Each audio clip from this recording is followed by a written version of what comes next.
आमी सदांच म्हणजे कोणें आमकां सांगलें जाल्यार आमकां तें बरें लागना. आमी कितेंचें कितें म्हणूंक लागता, गाय सॉंग लागता, कितें म्हणटात तांचें नांव वगडायता. कित्याक लागून? कित्याक ताणें आमकां कितें बरें सांगलेलें आसा पूण तें आमकां पटना. आमकां जाय पळय तशेंच करूंक जाय आमकां, हे भशेन जाता. तर आमी तें मनांत दवरया, देवाची कृपा मागया.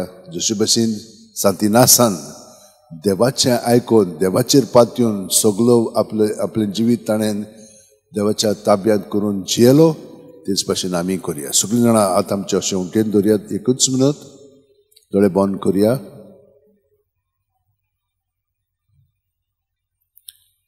आनी जेजू आमकां कृपेन बरोवन आयकूंक दिता, पळोवंक दिता, तें आमी पळोवन आमचें जिवीत ताचें सगळें नवसरून ताचे सारकें उदीक जावंक आमी आतां आमचें जिवीत हे भेटोवणेंत ताका भेटोवया.